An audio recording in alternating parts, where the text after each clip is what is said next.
right, welcome everyone.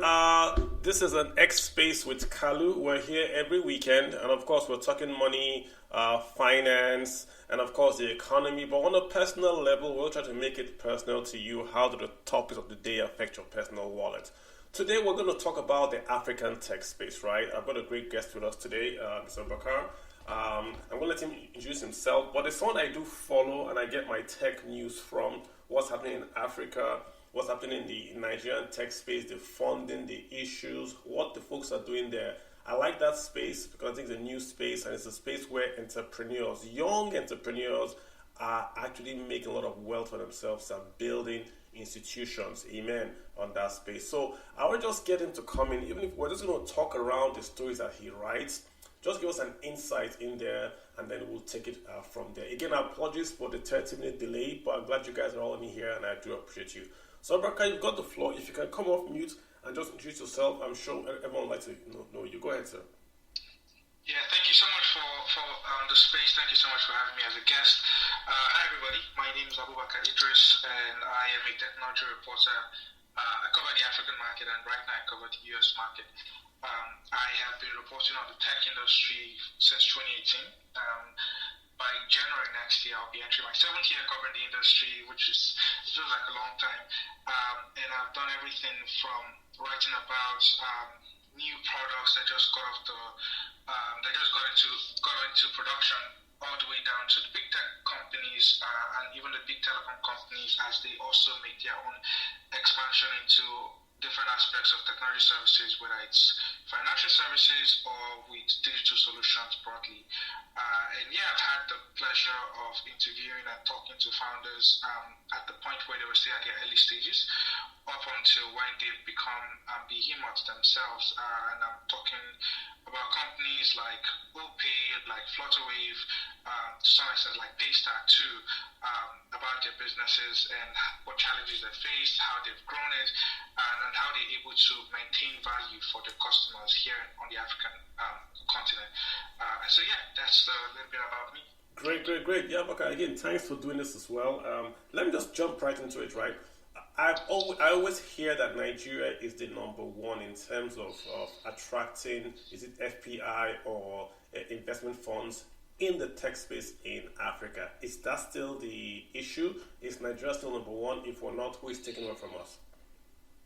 Yeah, so Nigeria is still number one.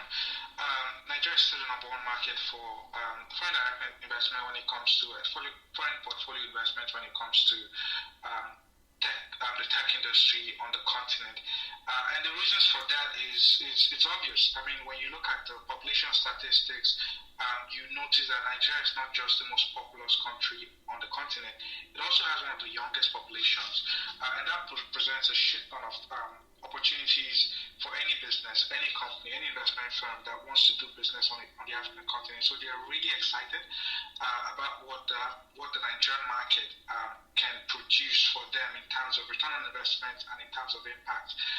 And then also you notice there's a lot of opportunities in terms of the challenges in the country. And so, you look at 200 million people who are struggling to make payments, 200 million people who are struggling to, ship an item from Lagos to Abuja, 200 million people who are struggling to find a decent way to save money, and at the same time, 200 million people who are looking for right access to educational material that can move them, not just in terms of learning new things, but also improve their ability to change jobs and to acquire new skills that helps them to earn more money across industries. And so all of these things are things that are interesting for investors, interesting to founders. They all pay attention to these trends and they want to invest here in Nigeria. But at the same time, there are a couple of other countries that are fast growing, having the same level of opportunities that Nigeria has. And so you look at Kenya, you look at Egypt in particular, and then you look at South Africa. These three other countries are also doing really well. They're attracting hundreds of millions of dollars in terms of foreign investments and tech investments broadly, because the investment capital is coming from not just foreign investors but also local capital in these countries. And so yeah, pretty much Nigeria is still the most desirable place for people to want to do business, but it's also, the level of funding funding is changing in the last couple of months, in particular, because of the high level blow-ups and the macroeconomic challenges in Nigeria, also in these other places too, but particularly Nigeria because it has hit us significantly, and nobody knows how badly it's going to get over the next couple of months at this point.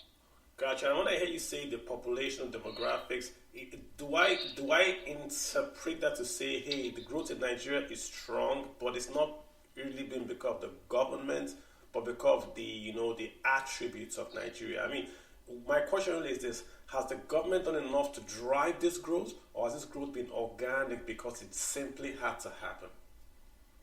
Right. I think that's a really interesting question. I will start off by saying one of the things that investors, particularly foreign investors, pay attention to when they want to invest in any market abroad is the political stability in those regions, in that market, in that country.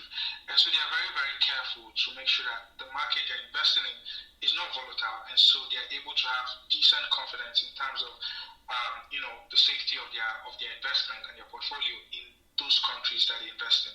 And so when you take it from that standpoint and you look at what has happened in the Nigerian democratic space in the last decade, it's been interesting. To an extent, when you look at the early 2010s, to an extent, the government did do a lot to usher in the current digital age that was seen. So you see the likes of Omobola Johnson, who was Minister of Digital Economy, ICT, including telecom services, and she did a lot of work to improve the level of broadband in the country way back in 2010, 2011, 2012, until she left in 2015. And so that kind of set the trend for what we're seeing today in terms of the boost to the industry.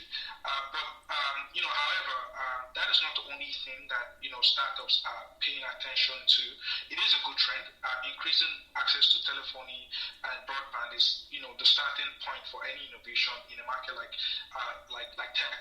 But on the other hand, people have been doing other things outside of what the government has been able to do for them. They've been finding new ways to play in a market like, say, financial services, logistics, despite what the government has put in front of them as various challenges.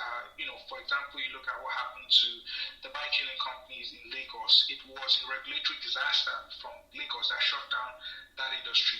And then you have, several businesses that are also very careful about how they innovate and how they interact with the government and the regulators in that space. And so overall, I would say the government did set the tone for innovation that would happen a decade ago, but eventually it became a kind of a dynamic process in the sense that in some industries there was some regulatory or government support. In other industries, innovators had to figure things out by themselves, and they've been able to show the value that's possible despite or without government assistance holistically. So that's what I would say in terms of government support for the industries or for tech. Okay, great. And this is a question I always wanted someone to answer for me, right? When we hear that Nigeria is getting, or someone that has scaled, we hear a fintech in Nigeria has scaled and they got about so and so million as startup capital and all that. Could you just explain to me and maybe the listeners, where does that money stay? A company scales, a company gets money. Where is that cash? I get it, but I wanted you to understand because we always hear we are scaling, but we're looking for dollars. So is the money in Zenith Bank or is it in SBL Bank? Walk us through it. Okay, so there are multiple things loaded in that question. On the one hand, when you talk about where the company is, where the money is deposited, typically people would say where the money is domiciled. You have a bunch of things that would come to your mind. On the one hand, you begin to wonder at this, when you want to think about where to deposit money as an entity, as a company, the first thing you have to think to yourself is, where is your corporate origin? What are you incorporated in that particular jurisdiction that you want to deposit money in? And then second is that case you want to deposit money in a significant operating market for you? So the reason why I have to distinguish this is, when it's no secret, like many startups that operate in Nigeria today that we identify as African startups in quotes, they're not full, they're incorporated abroad in popular tax havens and favorable jurisdictions like the state of Delaware in the U.S. And other places in the world like Mauritius, for example, or even the UK. And so they set up subsidiaries to operate here in Nigeria. And so when they think about when you ask them the question of where is the investment fund, the investment fund that they've raised, where have they domiciled it? The first thing that they would figure out is, do they want to put all of that money in Nigeria, or do they want to split it into the operating markets where they operate? And so, that's the starting point. Yes, but for many companies that operate in Nigeria and have their primary market in Nigeria, the bulk of that money is going to flow out, from their corporate holdings offshore, and they might move a significant chunk of it down to the Nigerian market, or they might even move the entire thing to Nigeria if it's comfortable for them. And so that is where the money would stay, and then they would use the money in the bank to scale their business. And what they typically mean when they say scale their business is they would invest in people, hire new team members, hire talent, structure up the operation of their business, hire people on the ground, and then they begin to spend money on marketing, whether it's hiring influencers or, doing billboard ads, all those things. And they would spend money on growth typically and also they'll spend money a lot on product development, like, building out the new apps that people would eventually use on their Android phones or their iPhones, and the feedback that people get or people will make when they use these apps and realize that, oh, this thing isn't working well, this thing is working well. They have to take all of those inputs in and make sure that the app is working in real time. And so all of that takes money, all of that takes planning. And so this is where they eventually or typically would spend the money that they've gotten from investors.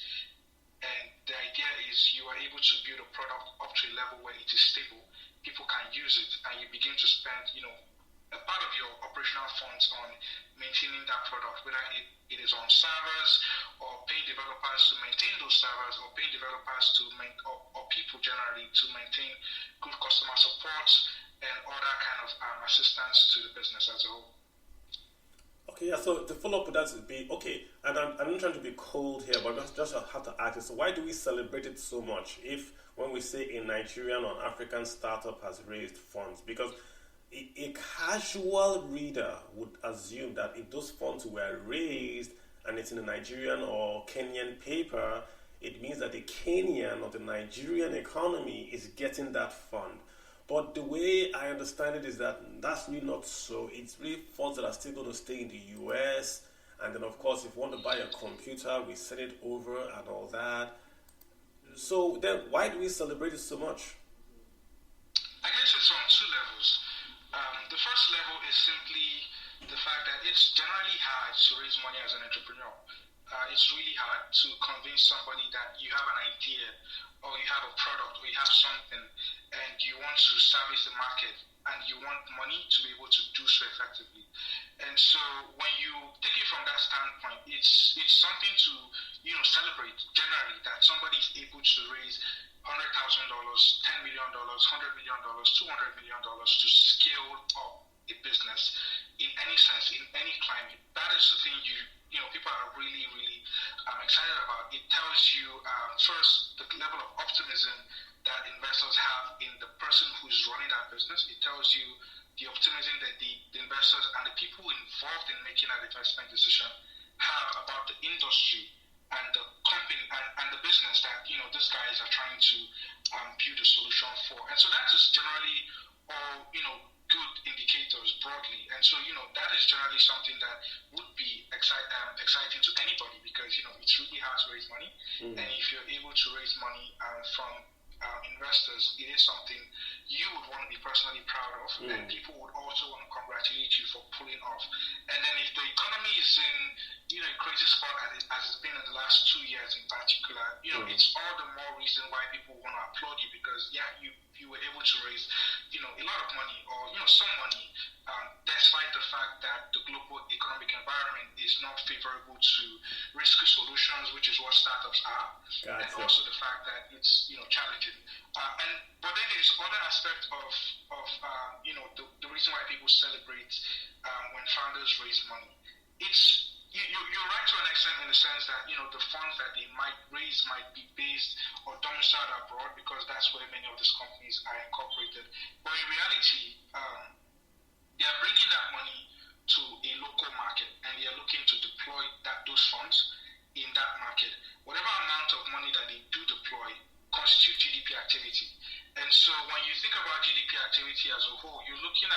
economic activities broadly. You're not looking at money that's in the bank. You're not looking at money that's it's simply in an insurance, what's it called, pattern in any of this industries that simply hold money.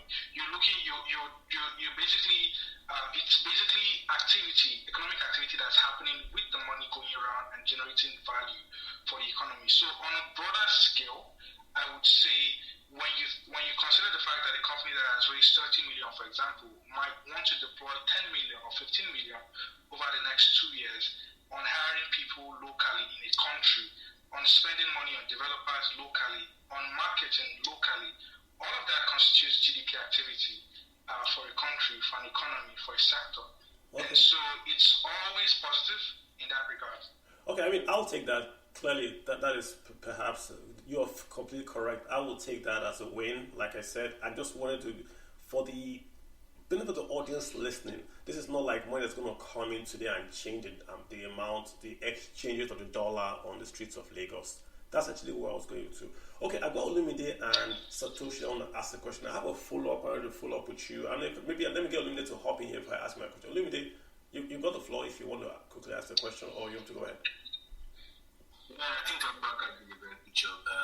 Interesting conversation, and particularly the fact that the fintech space or the tech space is very active in Nigeria. In fact, the biggest market in Africa. There are 3 questions I want to ask, but first of all, I think it's a very interesting topic in terms of valuation and why we have many issues in this space. It's often there for us to look at the good ones, the ones like Piggy, Paga, IntoSwitch. We've seen the fact that these unicorns have really done great work in the industry. In fact, at some point, you look at what IntoSwitch, how they've been able to bring in funds from Visa. We saw how Stripe bought Paystack for $200 million. But apart from that, there's still a lot of problems which I would like to ask Abubakar. So the first question I would like to ask Abubakar is, why is it that we focus more on valuations rather than the sustainability of the business? So this is what I mean. If you look at the fact that a lot of businesses are not sustainable, I don't want to call names, but you look at some valuations, you tend to wonder. Actually, not because of why I don't want to call names. So you find out that some business entity, the kind of founders, the understanding about the subject, and the way they treat customers, the cash flow, and the way they're reporting is, you now wonder the viability of the business. What's the exit plan? Also, the other question I also want to ask you is that, why is it that we don't really look at the successful ones, amplify them, we celebrate just valuations, and rather most of them become half-baked or bad examples for futuristic. Then lastly, many of these products, like, we hear different names. I don't think I've heard more than, since I've been writing in the financial space, I've heard more than 300 companies. But I can tell you that I've spoken to many of them, and I realized that what we hear is not what we read or what we know. So the thing is, there's this knowledge gap, and there's the fact that they just want to cash out. We've seen many abuses of funds and things like that. Now, customers have lost money. Look at the space I am in, for example. I have so many DMs of people putting their hard-earned funds in fintech firms, and these guys are still on Twitter, not arrested. These guys they still act like nothing is happening. So the question is, these are things that you cannot see in the banking industry, no matter how complicated the Nigerian system is. Why is it? Is it that the media has been bought? Is it that everybody's been afraid? Is it that the EFCC, what is really happening? Because we need a sheriff to sanitize. So these are questions I'd like you to talk or amplify on. Thank you. Interesting. Yeah, put that back on the spot. I mean, those are very interesting questions, and thank you, Lumide. I've been following your work too, and thank you so much for those questions. I mean, I jotted them down, and I will take them one the other. Unless Carlo has something to say before I start. No, go for it. I mean, my question was to you was going to be about the I think you should answer his question first because I've got a lot. Dollar, hold. I think this is the same question sort of I was going to ask. When you answer his question, I was going to go specific into Dash. I was going to use Dash as a platform to talk about. That's why we have the scaling on our topic header there, right? Is the issue that you have very, very smart people that understand how to code but can't balance the balance sheet? Or is it just that, man, this is where I want to go. So maybe answer this one. That's kind of my question. Do tech bros need to know how to balance a balance sheet apart from knowing how to code? But go ahead and answer this one. You know what? Carlo, I work as a techie. Well, I don't work as a techie. I work as a business analyst now. But I work with techies a lot. Devs and or whatnot. When it comes to funding, you've got to be able to convince somebody to part with your money. And if they are parting with their money, they want results for it. Be it in Nigeria, be it in Canada, be it in America, wherever it is, if people are giving you their money, they want results for it.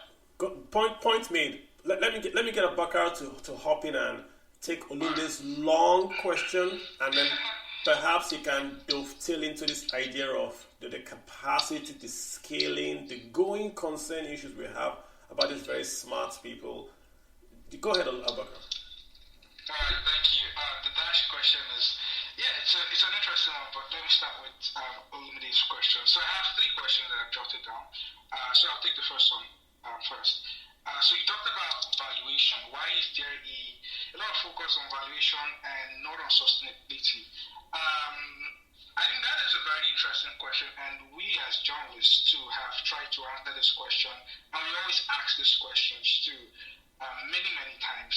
For example, when I jump on a call with a founder, when I jump on a call with an investor, and I'm asking them about the company that they're, either the company that they founded or the business that they invested in respectfully, I always try to get a sense of what's the valuation like. What is the metric you use to judge the success of this business? Is this business actually growing? Is it working as, it says it would? How's the business model like? How do they make money? These are bare bones questions that I would ask anybody, that I'm writing about or I'm talking to. And sometimes I get very good answers. Many times I do not, which is fine. I do my work anyways. But yeah, valuation is one metric to judge the sustainability of a business or the success of the business. What it tells you is how much that company is worth today. And what people who have invested in that company feel like that company is worth to them. Especially when the company is not public, which is the case of many of the startups that are in the space today. They're not public. And so their evaluation is entirely subjective. Whether they're worth $1 billion, $2 billion, $100 billion, or $1 trillion, we can't say for sure until they go public. All that we know is everybody who invested in this company or wants to buy shares or currently has shares in this company values it at this amount. That is for their own balance sheet. It's for them.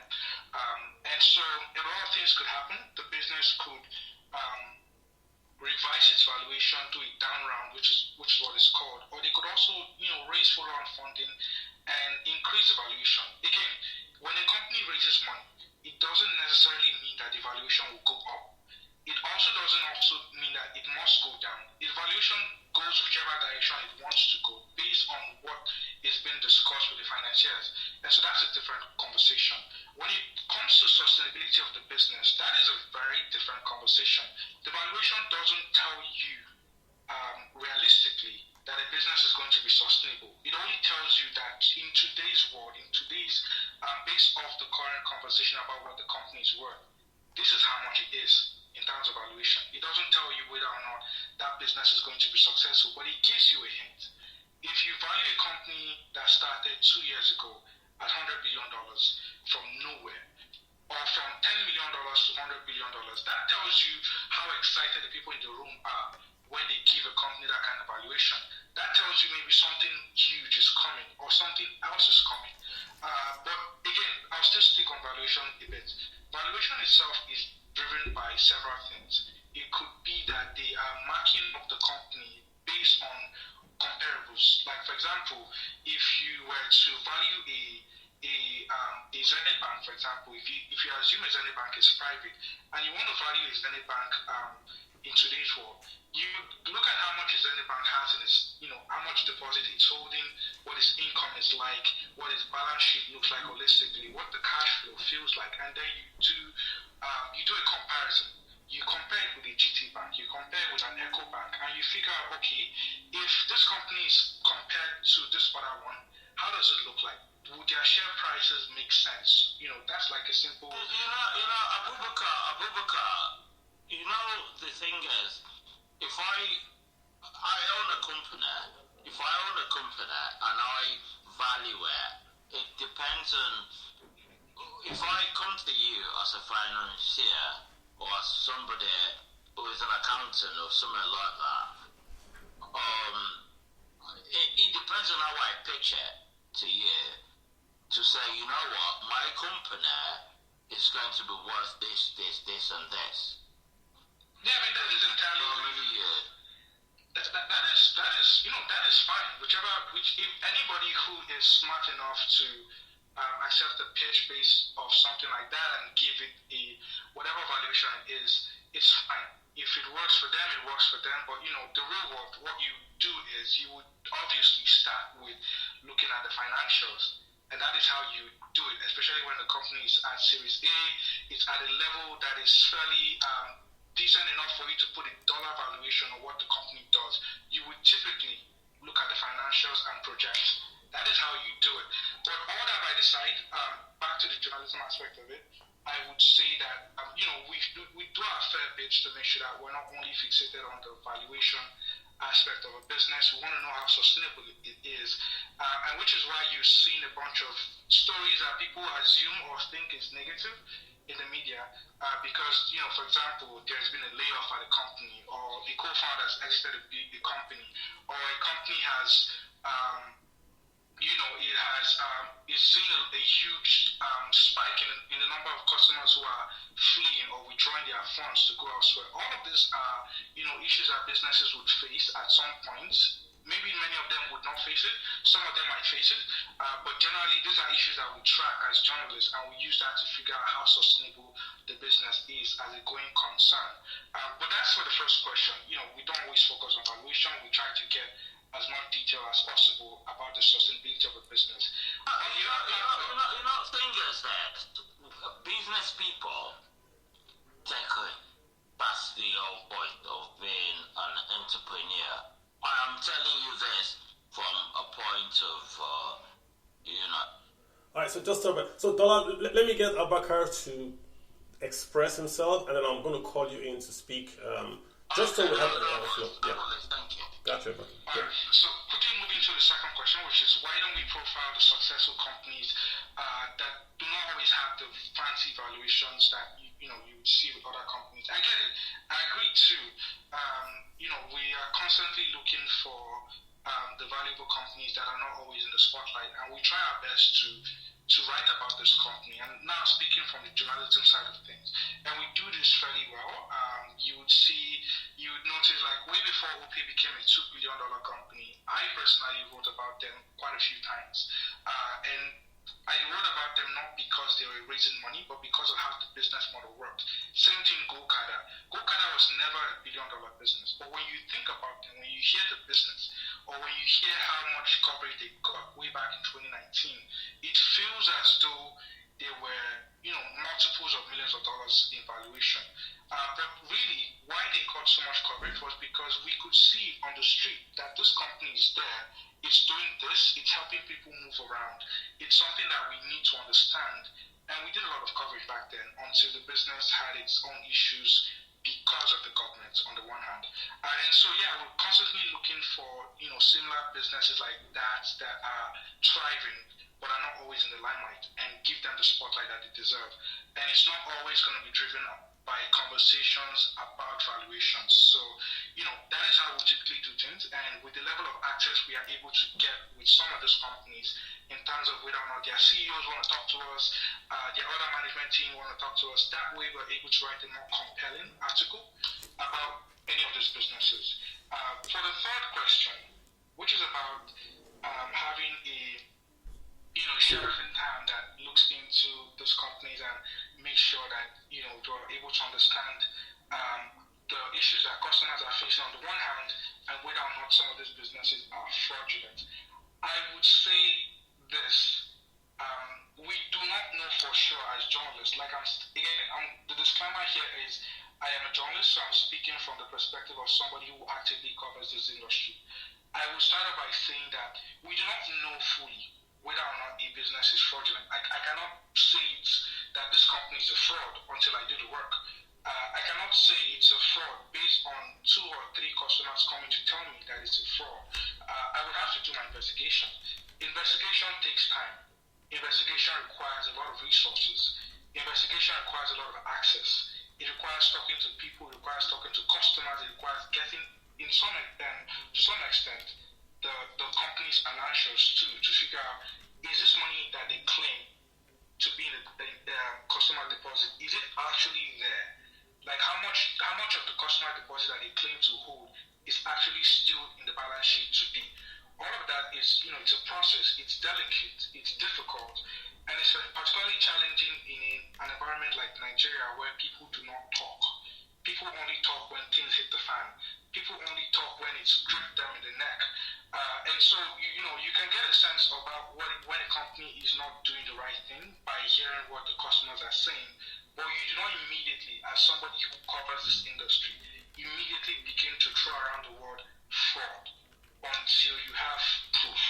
And when I say proof, I don't mean simply 1 or 2 people coming to tell you that, I heard that company is a fraudulent company. I mean like real proof that to an extent you can stack up in the courts if you are sued.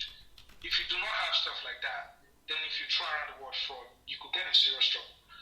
And so that is typically how we do things. You do the investigation and then you can begin to throw around the right terms to describe a company. But generally, we do pay attention to many of the issues that these companies are facing. But can we say we don't like this? Like if we see a CEO like going to the Dash issue, I saw your reporting on Dash. He was earning $600,000 a year. $600,000 a year. I don't think the MD of Chase Bank, the largest bank in the world, earns $600,000 a year. I doubt it, but I don't think he earns $600,000. When you see a startup earning $600,000 a year, that's a red flag for any stock investment analyst. Will tell you, red flag. So a bit of clarification. First thing, I wasn't the one who wrote the initial report on Dash. It was reported by Henry Nzekwe, who works at WeTracker, and he's a fantastic guy. Beautiful article. On the other hand, also to clarify too, I know for a fact that the CEO of JP Morgan earns way more than $600,000 a year in terms of full compensation. I'll put him at $35 million. No, the point is that on salary, man, he doesn't earn $600,000. He earns on stock, but if he makes a profit, you make my point. He gets a stock option, he gets a bonus plan. If he hits this, he gets that. But his salary, $600K is how much a month? Who can do the math? $50K a month? Dollars. So the funny thing about salaries, and that is what ties into the overarching question you're going to ask me, which is about corporate governance. It is a red flag, right, in the context of what the business does.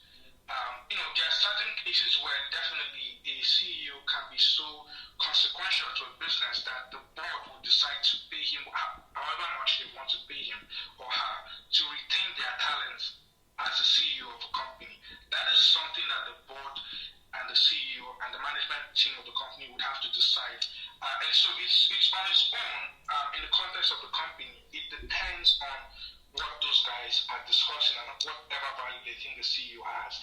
In the space or in the context of Dash, I would say based on reporting that was done, based on reporting from a year ago or 2 years ago, it is mind-blowing that a company like that could be paying the CEO that level of salary. And so that is why it's so surprising, because when you look at what is when you're making decisions, that is the highest paying job on earth. Decision maker, and you stick by your decision. That's why they're getting paid that money. For me personally, I think they should be paid that money because they are making decisions that over. Maybe Abakar should give.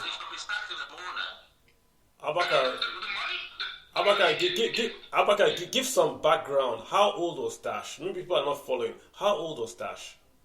How old was? Okay, so just I think Dash was like max 4 years old. So 4-year-old company. It's a 4-year-old company. Startup. It's a startup. And Okay.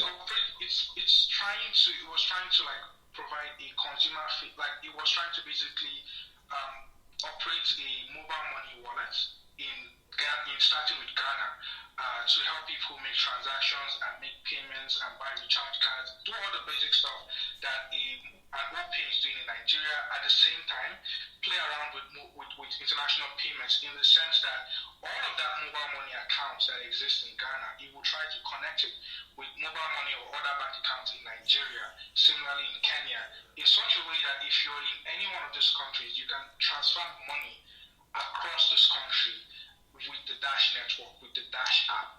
Theoretically, that was what it was. That was what the business model itself was. I have a question that you not clear.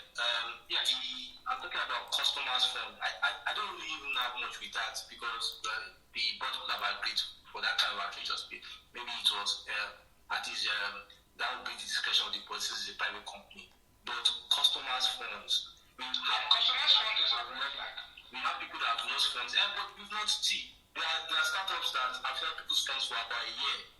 I can tell you this year alone, I can count like, if you put it at a figure, it's more than 5 billion naira. Just one startup is saying that, okay, we can't give you your cash, we're going to turn it to equity. Olumide, are you asking Suleiman to, what are you asking from him?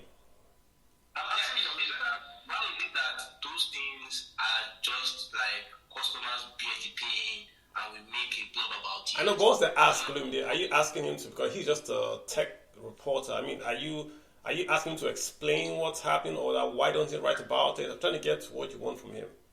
No, I'm just trying to get it, because yes, he's a tech reporter, but he has better perspective in terms of maybe there are things that we don't know, because me, I just write about markets or public listed companies, and things like that. So I'm trying to see whether I'm trying to rub minds. Maybe there are things that we don't know, that these things are happening, and it's like a geocaching. Because if it happens with banks, we know what will happen with those CEOs. As problematic as Nigeria national industrial bank, if it happens in the regulated industry, we know what will happen to them. So why are these things happening? And it's becoming so much. A lot of people have been crying on Twitter. It's becoming too much. I guess the key word there is regulated industries. Like when you're in a regulated space, you know what is expected of you. You know how to handle yourself. You know where the red flags are. But if you're not in a regulated space, the rules are a little bit nuanced. It's not even just nuanced. The rules don't exist. And then you as a customer yourself, you understand to an extent what is expected. Or to an extent you might not know, but you understand bare bones. You are not as safe compared to somebody whose money is in the bank. If you're in crypto, that is typically the rule of the game. You are exposed on the bare basic level. You're exposed to volatility. You're exposed to fraud. You're exposed to so many things. You're also exposed to the fact that the platform where your crypto is domiciled, where your wallet is right now, might not be as safe as you think it is. And we've seen high-profile blow-ups that are not even, we're talking about Patricia. When you calculate how much deposit Patricia was probably holding at the time it fell apart, it's probably not more than $100 million. But we're looking at FTX, which is one of the biggest in the crypto space. 100 million. In real time, Like FTX blew up in real time, and it was holding tens of billions of dollars worth of crypto tokens, or should I say deposit, for customers, and that is still something that is baffling to everybody. No, Dollar, hold on. I want to get some. Dollar, let me get Madonna. Olumnia's question is going to be there forever. Satoshi, I see. I'm going to bring you up. Don't worry. Let me get Madonna to speak. Just because he's been modern day Phillips, because he's been hopping in and out. Let me get him to speak, and then we'll circle back. Modern day, go ahead. Thank you very much, sir. Am I audible? Yes, please go ahead.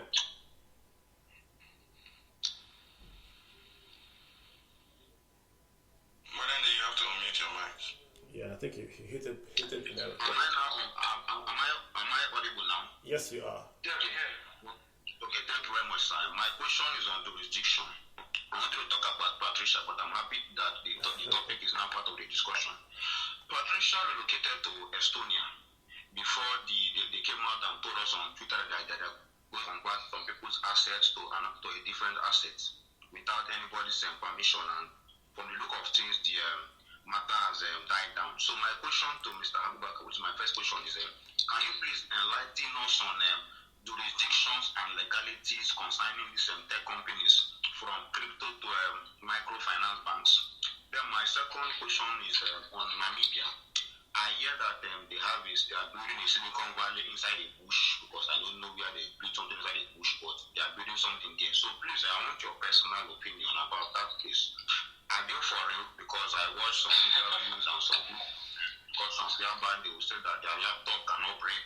I'm like, the same Africa where all of us they say that they have a fridge, they have a phone, they have this, they have that, people should come here and invest. So please, sir, my second question is Namibia.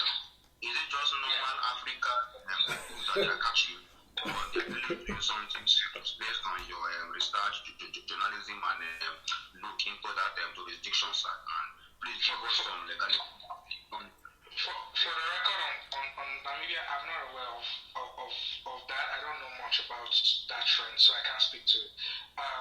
For the first question, which is Patricia, I would say I want to lay out the facts. The first fact here is Patricia did not recently relocate to Estonia. Patricia relocated, like it moved its operations abroad I think in 2021, when the Central Bank of Nigeria first announced that banks should no longer work with cryptocurrency companies. That was when that happened. That was when many of the startups in the crypto space decided to shift domicile, or how they operated as a company into they were structured into offshore entities. They no longer were based in Nigeria as corporate entities. And in the case of Patricia, it moved to Estonia and then to Lithuania, which is the last place it was. It's listed, which is one of the countries it's listed on its website. So it's there. The information has always been public for the last 2 years, and so it's not a recent trend. They did not just move abroad simply because or before this issue. They've moved there way before now. And so when it comes to jurisdictions, the points to also keep in mind is it's a difficult conversation because, one, I'm not a lawyer, and second, I would say that the most important thing is, where does this company operate? Where are your customers based? And so that itself opens you up as a company to those type of questions, to those type of conversations, to those type of risk. A company might say, because they are not based in Nigeria, for example, they are not liable to Nigerian laws. And to some extent, when you read up on Patricia's own terms of service, they do use some of those language in their terms of service, which happened way before now, I should add. It was not right before they blew up. It was not right after they collapsed. It was not when they ran into trouble. It has always been there in their terms of service.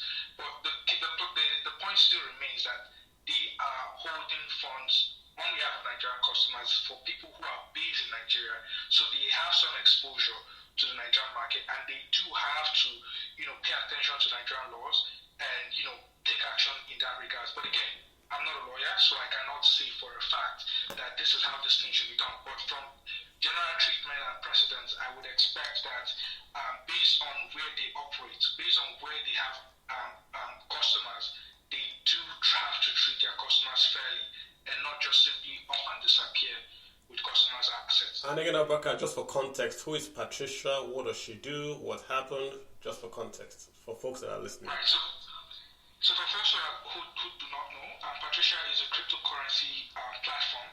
It was started, I think, way back. I think maybe the earliest time I heard about them was in 2019, but I'm sure they've been around before that. And so they became way popular in 2020 when they sponsored the Big Brother Nigeria popular reality TV show, and they've remained famous ever since.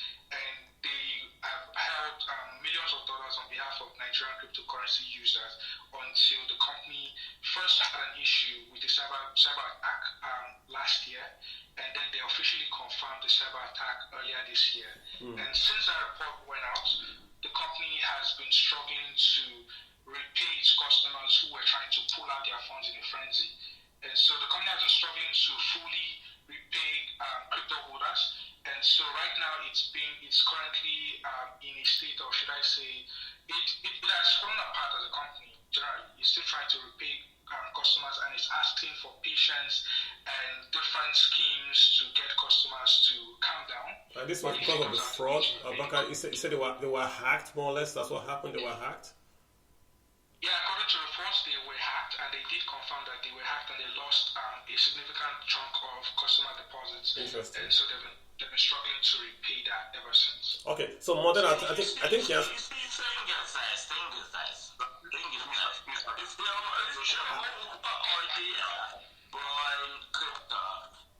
I think he answered Mr. Modern. I think he answered your question. I think Abubakar answered your question, right, Modern? Personally, I don't believe that anybody was hacked, but that's my personal opinion. I've been in this space. I know. But what I'm saying is that he doesn't have to be. You don't have to agree. But he has answered the question. Whether she was hacked, Abubakar wouldn't know. Abubakar is a journalist. So No. He wouldn't know. He can report, but he wouldn't know. I don't want us to hold Abubakar to some standard. He's a journalist, right? Standard. I just felt that maybe he can enlighten us better, because even if I'm a bit confused. Why am I saying it? Let us use FTX for an example. FTX kept the money in Bahamas. That is where his finance was. But he was an American, and he had money with Americans in his possession. And today, at least, to some extent, he's going to face some level of justice, and people are going to be paid back depending on their investment. But for Patricia, we don't even know how to lift the corporate V1. We don't even know how to get our money back. What license did Patricia have? Who can tell me? Satoshi, Abubakar, Modern, what license did Patricia have? I guess I would also add that FTX was a fraud. It was confirmed as a fraud, and investigation has been carried out by legal authorities to determine the extent of the fraud. When was it a fraud? Yeah, when was it a fraud? I don't understand how you can go ahead. Yeah, Abubakar, what is it? Because it was. I cannot call Patricia a fraud because I'm not a government enforcer. I have not carried out any such investigation to determine that it is a fraud. We're still, as far as I'm concerned, we're still looking into the company as journalists to figure out how the company will be. Okay, but what license did she have? To the best of my knowledge, it did not have a Nigerian Financial Services license. But did she have any license at all? Did she have any? Modern, hold on. Did she have any license from any jurisdiction at all? Anyone? Not registration license, not SEC, but any license from anybody at all?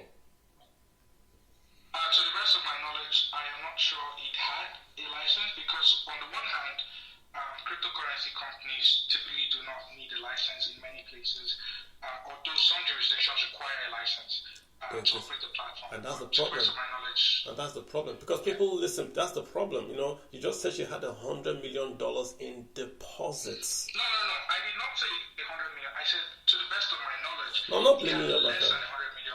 No, I'm not blaming you. I'm just saying that, I can say for a fact that, No, I'm just saying that if an institution can have, even if it's $10 million in deposits without a license, then you have to talk about the people that are giving that institution money. 10 million, 100 million without a license. I don't know, man. It is like, it's a big issue. Okay. And, people have talked about this for a long time. We don't know how to, handle cryptocurrency companies. And it's been an issue everywhere. It's not now. And, many companies have failed over time because of this same issue. So it's not unique to them. True. What is, however, unique is the fact that, we've still not seen the way it's been handled. It's not been the best. It's not been impressive. And it might get worse. Gotcha. And so customers are still trying to figure it out. So to the best of my knowledge, that's the situation I can see on All right. Let me get Satoshi in here. Satoshi, thanks for holding on and always being patient. Go ahead, sir. I appreciate your time, Carlo, as well, to everybody as well listening. Thank you as well for the time. But Abubakar, thank you for taking the heat for Patricia. We didn't want to bring it up. Why I came up actually was talk about how P2P affects all of things. But since we've already gotten down to this level, we've touched on a lot of things. I can understand that from your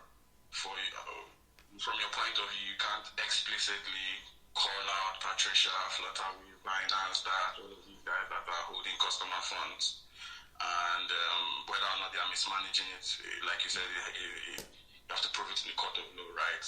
But technically speaking, that's what all of these companies are doing, right? And I think Carlo or someone did point out that the issue really is a knowledge gap.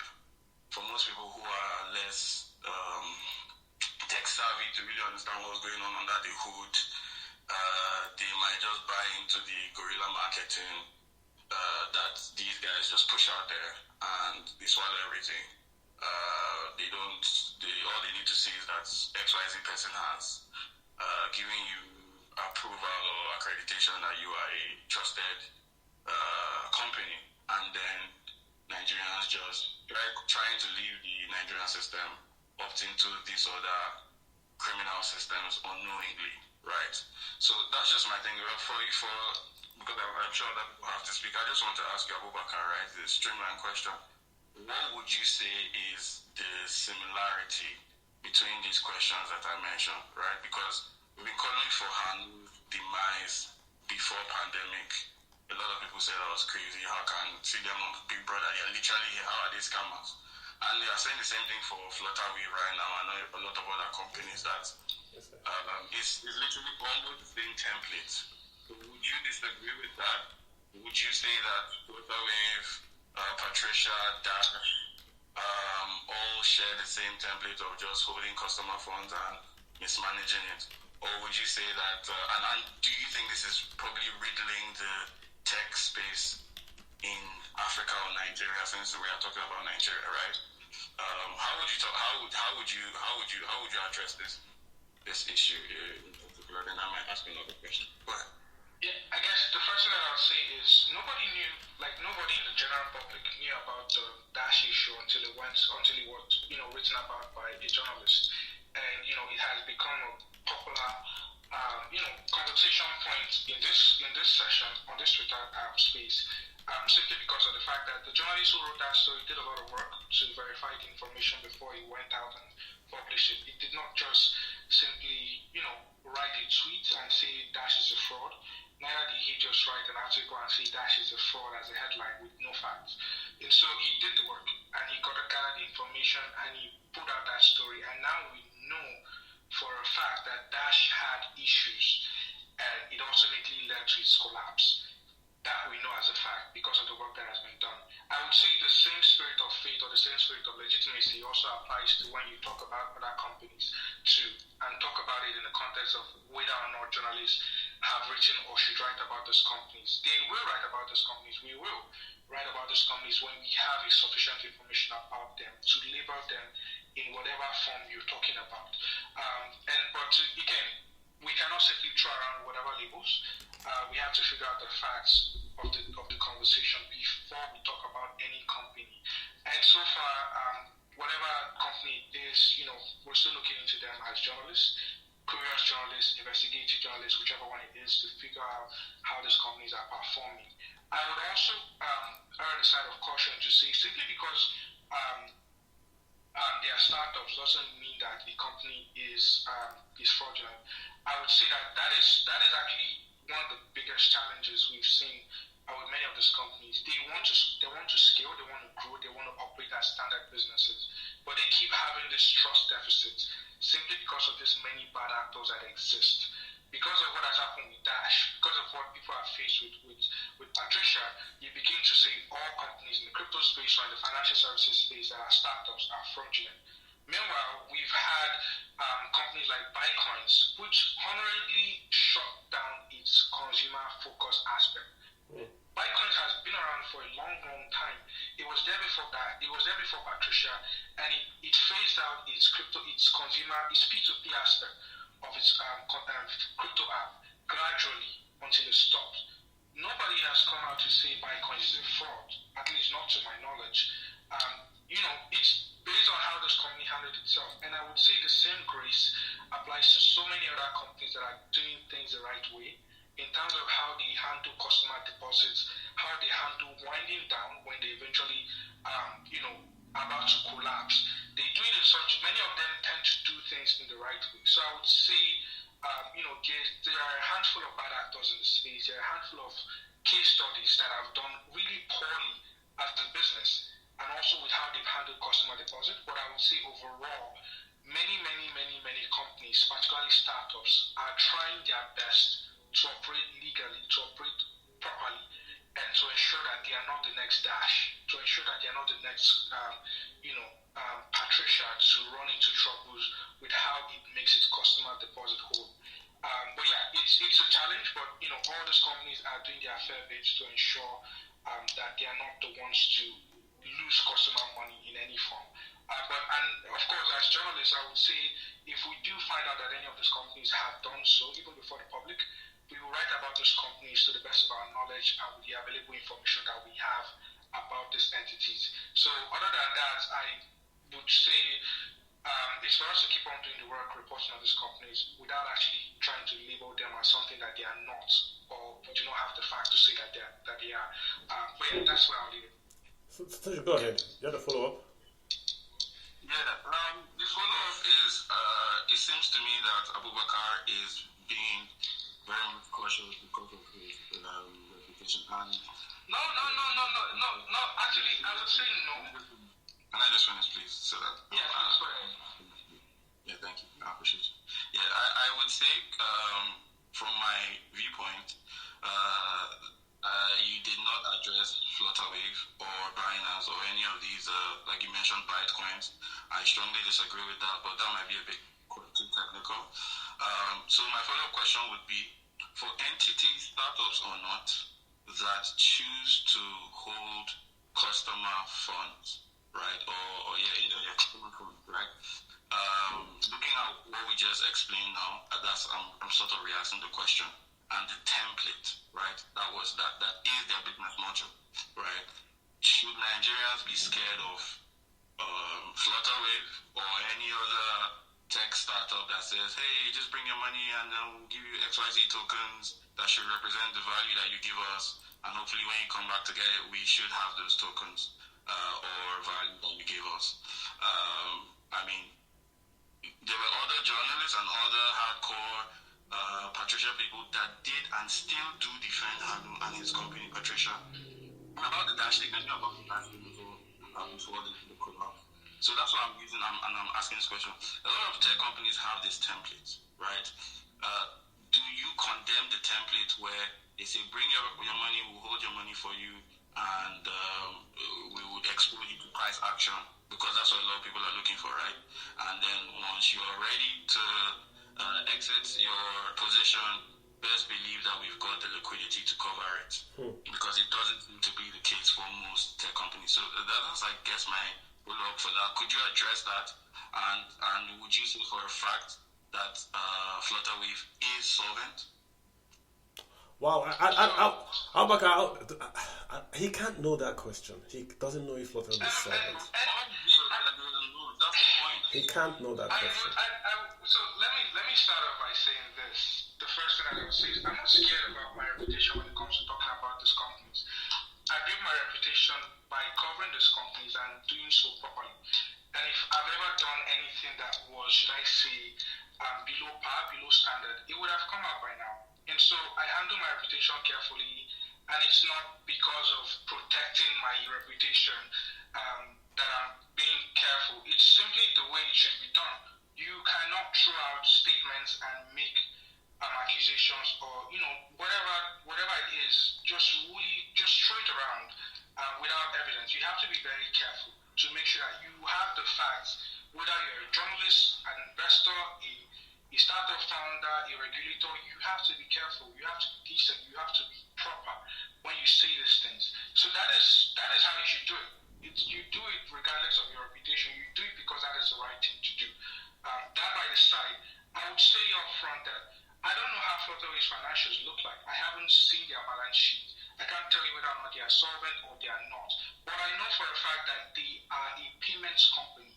They do not hold customer deposits based on how I've studied their financials, or should I say their business model.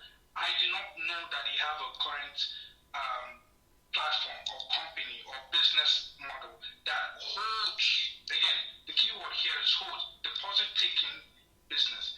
The only business that I know that they do have that is a deposit-taking service is Bata, the payments app. And to the best of my knowledge, Bata is under development right now. Bata doesn't hold your money right now because it's still under development. Send app doesn't hold your money. Send app, which is a remittance product, it helps you send money from the US or from any country, and it gets deposited into your Nigerian bank account. It doesn't hold your money. Flutterwave as a company, as a payment service, doesn't hold your money. You have your bank account. The merchant has their own bank account. It only takes money to wherever the money should go to. Based on my knowledge again about how this business model works, it doesn't hold your money. That is very important. And you keep on mentioning tech companies and mentioning trading and holding deposits, and I'm confused because there are significant chunks of companies that do not even hold deposits to begin with. They are basically technology companies. You need to be able to distinguish which is which. What is a deposit-taking company? What is their business model? What is a trading company? What is an investment platform? These are very, very, very different business models that you need to know which is which. If you're not able to distinguish which is which, then you'll also have trouble distinguishing which regulator should do what. Like you cannot throw around a CBN, you cannot be talking about a CBN regulatory action for a company that is into investments. You would look at an SEC for that example. You cannot be throwing around a company that is into investment and expect the CBN to take action. Again, these are very different business models. In the case of Patricia that we've mentioned and gone over so many times on this conversation, Patricia is a cryptocurrency platform. It is a platform for cryptocurrency. And to the best of my knowledge, Nigeria does not have a cryptocurrency license, either the CBN or the SEC.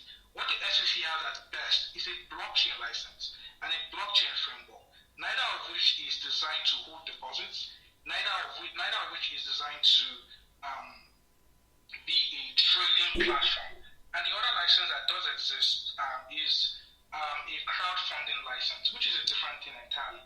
When you deal with crypto in Nigeria, you have to realize, particularly since 2021, that you do not have regulatory cover for anything. You only have best faith assumption that the consumer protection agencies might have interest in protecting Nigerian customers when they use these platforms. But in terms of legal protection, you have none. And the government has made it clear that you have none. The banks have made it clear that they are under strict regulation to not deal with cryptocurrency platforms. So everything you're seeing that you talk about with a cryptocurrency company, with a bank, with a payment company, all of that engagement, all of those activities, you're seeing they are very close to having regulatory problems for licensed businesses that engage in crypto. And they are all very careful to make sure that they do not get into trouble. So when you throw around tech companies, you mention them and say deposits, and you mention them and say trading, you're conflating so many things. Tech companies do so many things. Very few of them are into trading. Very few of them are into crypto. Very few of them own marketplaces for trading cryptocurrency. So you have to be specific. Which one is it? And based on, again, when you mention Flutterwave and saying whether or not Flutterwave is solvent, Flutterwave doesn't hold your money. your banks hold your money. Flutterwave only is an intermediary for payment movement. Money moves from one bank to the other bank. Money moves from one debit card to another bank. Money gets withdrawn from one debit card to another bank, and that is where Flutterwave plays, moving that money. To the best of my knowledge, again, Flutterwave doesn't hold your money. So when you ask whether or not they are solvent, if you have a platform that is Flutterwave, that claims to be Flutterwave holding deposits, then I think you need to go back to that platform and check that it's a real thing. Because again, based on the license that Flutterwave has, it doesn't hold deposits. It doesn't advertise that it holds deposit, and you're talking about a different thing. So that's a good clarification to make, just to make sure that people understand that the act of holding deposits itself is a license. The act of creating credit is a license. A bank's license is to accept deposits. A deposit is different from if you give me money and you say, I want to give it to Abubakar, and you give me and I send to Abubakar. That's not a deposit. So it's very, very important that you need a license, i.e. to take those deposits into your own balance sheet, which is what the license is. In a bank, the deposits you make turn out to be the bank's assets, which it lends out and creates risk assets. But what Abubakar is saying is that for Flutterwave, when you give them put a deposit, they're not taking to the balance sheet, but they're transferring it according to your instructions. So they don't have that license to hold deposits. So if you're going to give money to a quote-unquote Patricia, you have to find out what license they hold. Because ultimately, when you guys are going to go to court, do you know what they're going to tell you? We never told you we had this license. Most of them are going to find that out they're going to tell you, we never told you we were a deposit company. But they're going to say, oh, but you gave me deposit slip. They're going to tell you, we never told you. And that's where you're going to be. That's why they make them put, for financial institutions, you have to put your license on the wall. You have to put what you do on the wall of the building. What services do you offer? Do you create credit? Do you accept deposits? You have to put it up there. If they don't have a license, don't deal. A license does not cancel out fraud, but at least it protects you just a bit. Yeah. That last statement you made is exactly the point I wanted to hammer on, because people are out here with licenses defrauding people as well. Before I ask my follow-up question, thank you for that clarification, even though the reason I lumped them all together is because at the end of the day, whether or not you are specifically a crypto company, there is still payment involved. It's all, at the end of the day, all payment business. You have to move funds from point A to point B, and then when you move funds, those funds have to be moved on a network, and then there's fees attached and all of that. So even though you specifically do not classify as inverted quotes a crypto company, there's still funds that needs to be moved, right? To Morgan's point about the Namibia thing, I did hear of it. I think there's an initiative that is pushed by their central banks, and Namibia, though it's an African country, is quite stable. They do things quite efficiently, so that's it. And they're also moving with their I forget the currency, but they're also moving with their CBDC, right? And that's all part of the whole tech thing. To Abubakar's point, right? So let it not be, because there's a lot of hands. Let it not be like I'm hammering down on Patricia, right? Let's just say we have Abubakar Inc., a tech company that is just helping to teach people XYZ, right? And you're saying you don't hold customer funds. This is just hypotheticals at this point, right? And you've got a customer base, say 1,000 or 1 million people, and we are all depositing an XYZ amount. And your claim is you don't hold customer funds. You only do what we, your users, ask you to do. So my question is, how do you move the funds that we give you? What systems do you use? What networks do you use? And how are the fees accrued and all that? Because this is, I think, the crux of the issue, not really being too technical, if you get my point, Abubakar. I think that's a different conversation. Yeah. Like, if you're a cryptocurrency company, and when people log into your app and they keep crypto in your wallet on your own app. It's a different thing entirely from what we're discussing. It's completely different. You can, have funds, crypto assets deposited at a wallet on Binance, or you could put it on a wallet on Coinbase, or anywhere it is. The most important thing is, it's somewhere. And then when you move it around to whichever network, with whichever blockchain network it goes through, it's an entirely different conversation itself. I don't feel like it's too technical. It's just, where exactly is the conversation leading to? Is it like when you move, crypto with Lightning Network or with Ethereum? Like, what exactly is the point with that movement? Is it moving from one Coinbase wallet to another Coinbase wallet? Is it move like so? So that's the thing.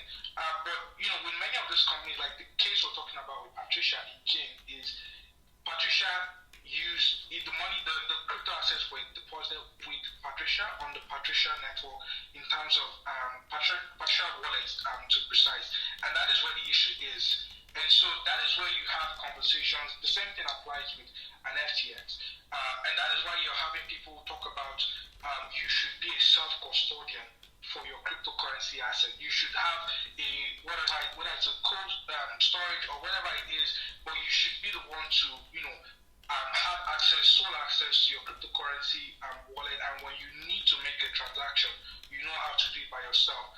And that is a very technical aspect of it, and which is why people do not do it, because it's too technical. The reason why cryptocurrency exchanges exist in the first place is because the whole idea of being a self-custodian for your own Bitcoin wallet or whatever it is, it's a little bit, it's quite technical, and it doesn't scale to the population that you'd expect. Imagine if you were your own Zenith Bank, like you had to be the one to walk around with, let's say you have 3 million or 10 million naira in your Zenith Bank in quotes wallet, and you're walking around with 10 million naira, and every time you want to make a transaction, you have to go through some crazy loop to make it happen, and the other person has to figure out a way to accept that money from you. It's complicated. That is why your money is in the bank. That is why your money is accessible in the way it is at the bank. That is what the cryptocurrency exchanges model themselves after, to be a bank for crypto. And unfortunately, many of them have done poorly in terms of being custodians of wallets for everyday consumers. And that is what the issue is. It is not whatever it is that we're talking about. It is the fact that as replicas of banks, many of them have performed poorly. And they have lost customer funds either through hacks or through fraud. And so that is where the issue is right now. It is not a case of, whatever network we're talking about. It's simply a case of who is, what kind of platform has to be, or should I say, how can cryptocurrency platforms operate better in replication the kind of banking experience that everyday people expect with their regular bank, whether it's Zenith Bank or a Chase Bank. It's the same conversation. Gotcha. It's just different from when you throw around, the Lightning Network and whatever. All right, Abaka, gotcha. Abaka, hold on. Abaka, I saw got lots of hands up. I'm going to make them speak. Just again to clarify for the folks that are listening in. Abaka, if I'm wrong, I think that the whole idea of a crypto exchange is because they don't use fiat. So a bank uses fiat, which means that the currency of a bank, the cash the bank has, is legal tender across the board. So Naira is legal tender. It's used in Aba, it's used in Kaduna, it's used in Lagos. But if I have Ethereum, for instance, right, it's not legal tender anywhere perhaps in the world. So if I have Ethereum and I want, say, Polka or whatever it is, you then you are supposed to go to the exchange and say, I want Polka, I have Ethereum, I swap it out. That's what the exchange in paper is designed to do. But what then happens is that the exchange becomes this arbitrage mechanism where if I have fiat, I can buy Polka thinking that the price will go up, then I can sell and get my cash back or get my Ethereum back later. So the exchange then becomes this big casino where I am looking to get in, get out. I plug in funds, I take out funds here. And I think it's that's where the problem is, that it's not it's gambling, for lack of a better word. You go in there and you are hoping that volume, momentum will push a particular non-fiat currency up, then you can take your money back. So people are going there and not looking to transfer anything. right? They're looking to trade. So you're actually giving your money to an investment house in quote without a license.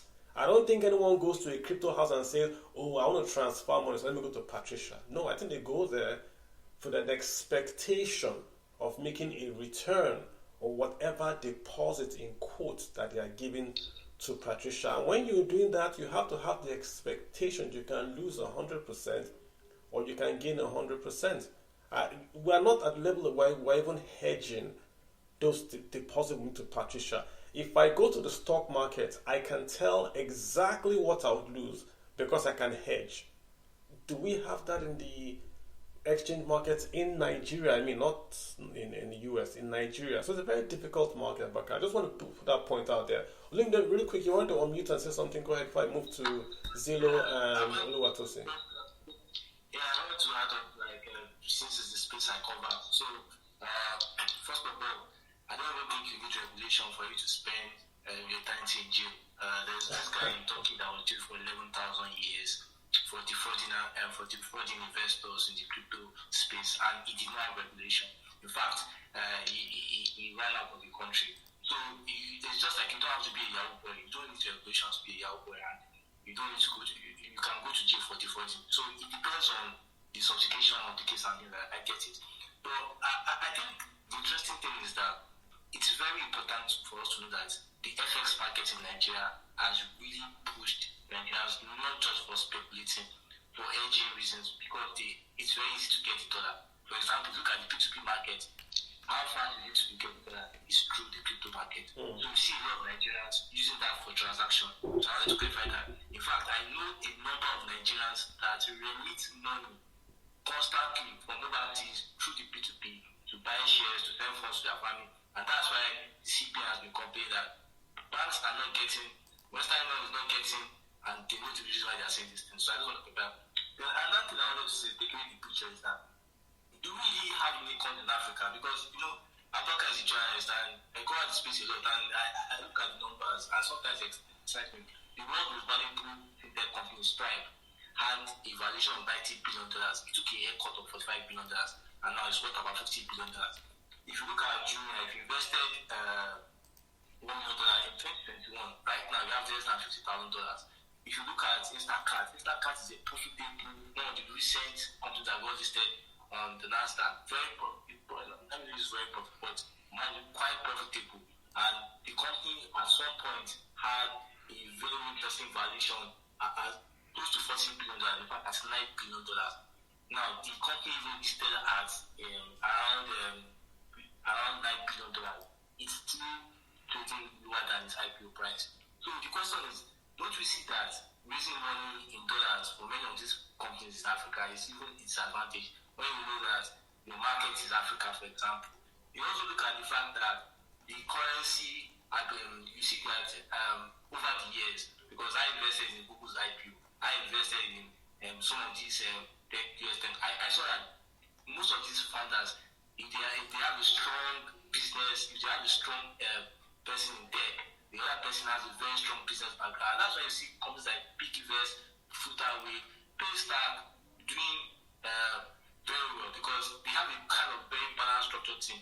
Why are we not looking at all those things? Because, I don't want us to look at things, but I'm just giving reality that all these unicorns were really shouting. If those companies could cut their valuations by half, because I don't see how a UBA, yes, you can say it's a bank, UBA worth less than $500 million, but they made $400 million half year, $404 million half year. Are you telling me that you're going to give me in a new bank that is worth $500 million, but lost $6 billion in 2021? These are things that we need to have this conversation, and that's why I said that we need to start enlightening people, because primary valuations are for sophisticated investors.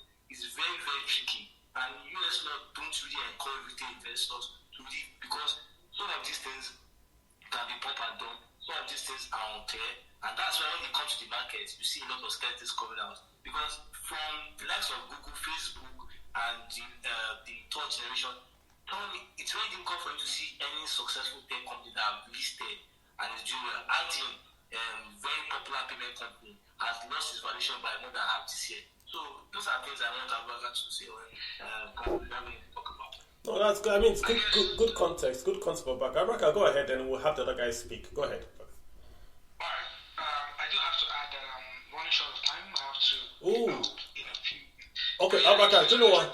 Abraka, before you go, Zilon is going to speak. Zilon and Oluwa Tosin, then we'll let you go. So, Zilon and Oluwa Tosin, go ahead and ask your questions. Yeah. Zilon, go ahead. Yes, I just would like, thank you for letting me speak. I just would like to bring this discussion into a Pan-African level. And being an African entrepreneur that went through the phase of not having access to capital and finally found a way to get capital and then finally found a way to scale and go at the international level, I would like to speak of what I know. And what I know is that African projects and African entrepreneurs usually are starved for capital. They don't have the opportunity to raise, definitely not locally, because locally they're basically constrained with whatever local liquidity is and allocation to venture in general, and that's extremely low. And internationally, they don't get any traction because, unfortunately, today, if you want to raise serious money, you have to go to San Francisco. We have few guys that did incubators that you've been talking about and you mentioned, but these are far in between. And my advice would be as follows. The first issue that African entrepreneurs suffer from and that today can be resolved is to be able to raise capital at the global level, and that is definitely solved via the ability to raise via digital assets.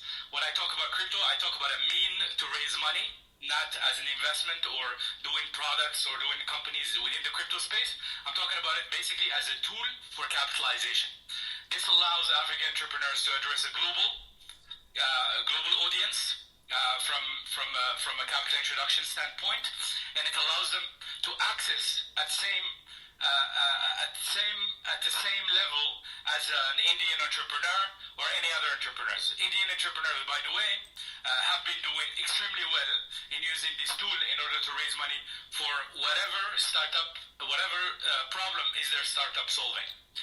Once you raise money via digital assets, because the infrastructure, the underlying infrastructures allows you to do that, then you can convert it, obviously, that's your runway.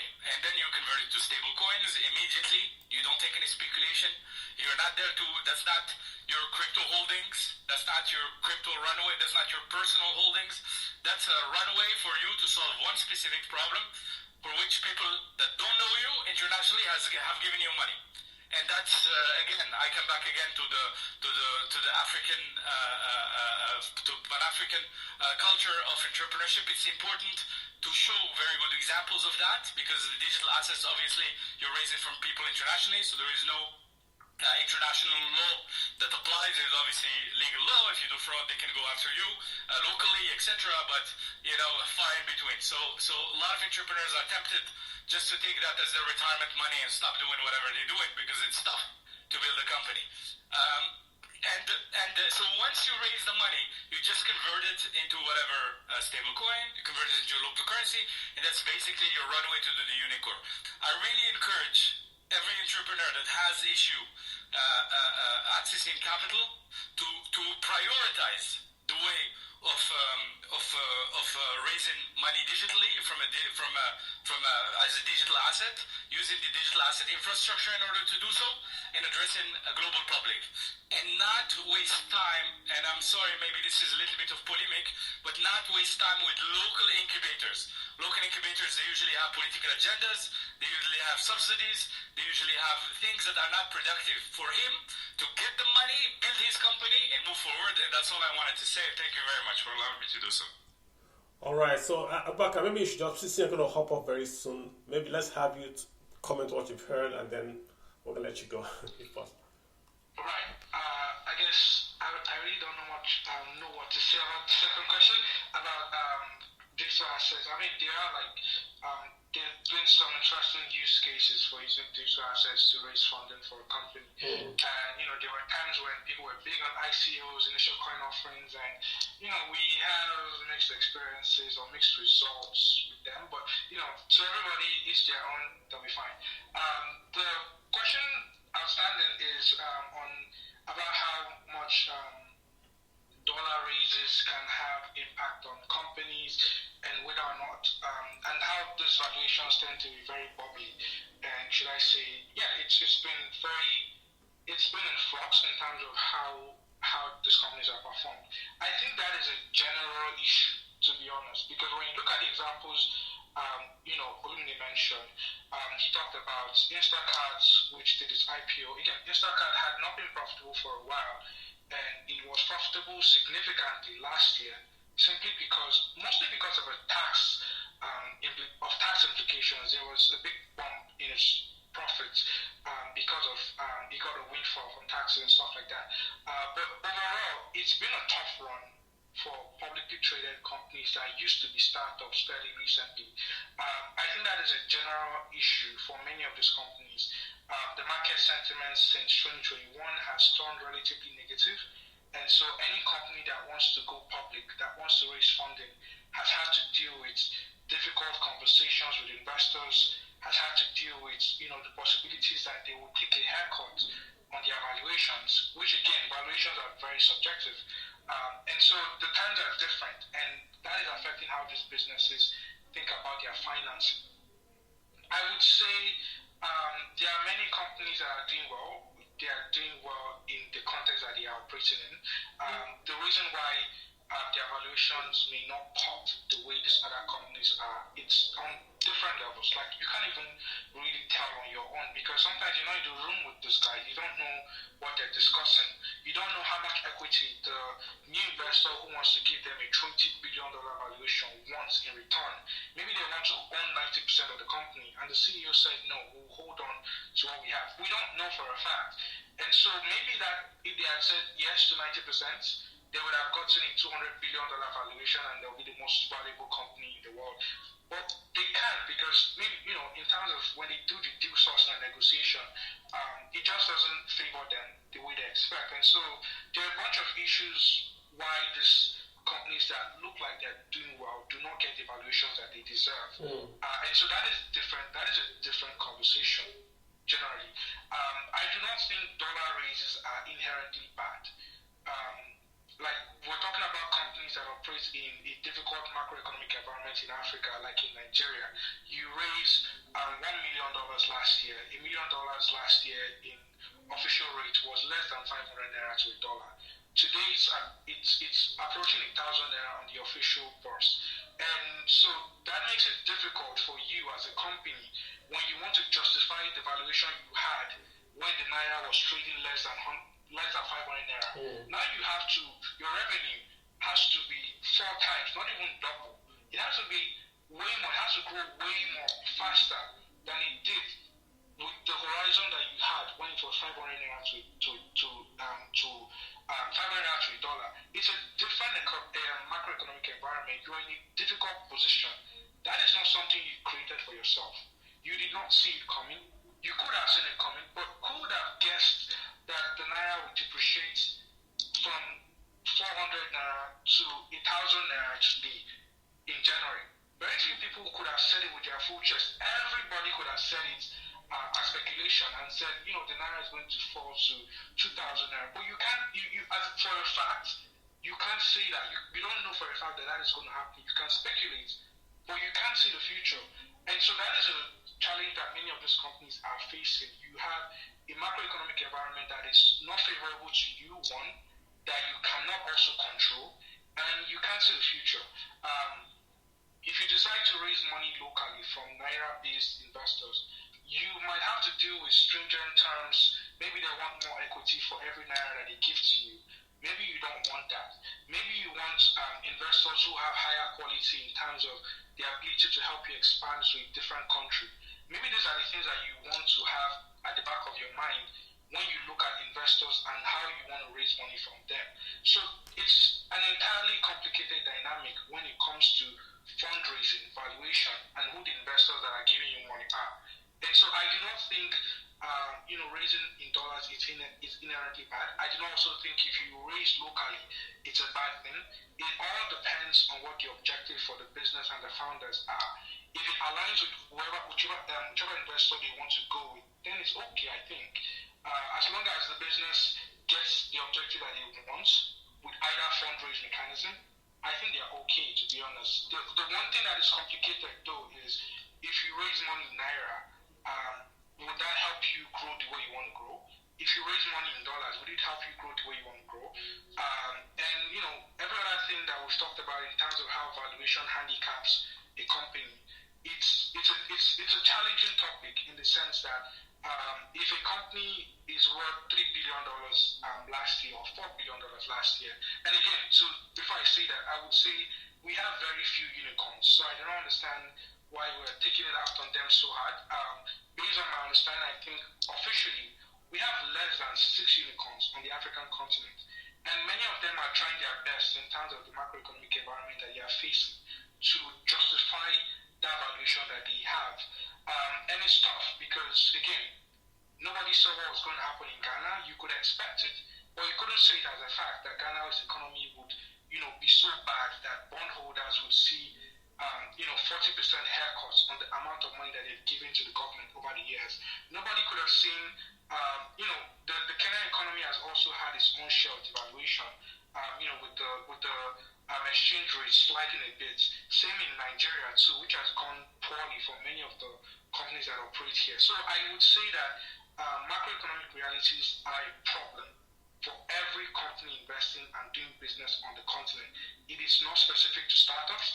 It doesn't favor startups per se. Neither does it put them at a huge disadvantage compared to any other company on the continent. What is there as a fact is that this environment is a challenging one and companies are struggling.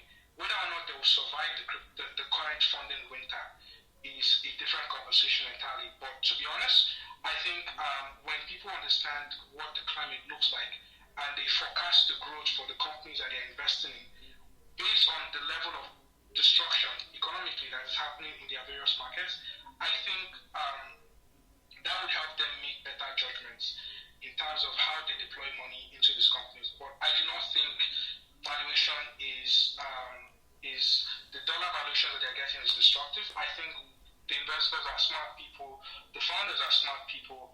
They've put a dollar tag behind the company that fits whatever objectives that he had. It's up to the company to justify it. And if it fails, it fails. In the case of Dash, that was what happened. Interesting. Nobody was talking about how much valuation Dash was worth at the time it collapsed. It raised, based on popular statistics, over $18 million. And it has failed in less than 4 years. And everybody who's involved is right now licking their wounds, trying to figure out what went wrong, trying to figure out how to avoid the same mistake in the future. And that hasn't affected the valuation of every other company in the market. Every other person is going to learn from these mistakes and find a way to match up to the reality of the market that they're operating in. Besides that, I don't think we have to really be overly critical of these companies and expect them to move in a way that we speculate that they should. I think they will do what is best for them, and if it doesn't work, we're journalists. We'll chronicle these companies as they rise and fall, and we would also try to find out where each of them had their own unique failures as a business. Okay, Baka, great session with you. I mean, we don't have enough time. As you can see, there are lots of folks that want to talk. Some folks have asked me not to shut down the space, but just to want to have a few questions. I understand you want to leave. Let me ask you my last question, then I can just let you go. Just a quick one. Do you think it would be beneficial to the Nigerian economy and to the Naira exchange rate if we were to allow the crypto guys get licensed and allow the banks to receive crypto as there, so there could be some custody arrangements going on? So in short, the crypto guys are banned from the Nigerian financial sector. Would you think it would be beneficial if we bring back crypto, those folks, into the Nigerian banking sector, just like fintech? What's your take on that? Last question. I mean, it's a conversation about utility and a conversation about value.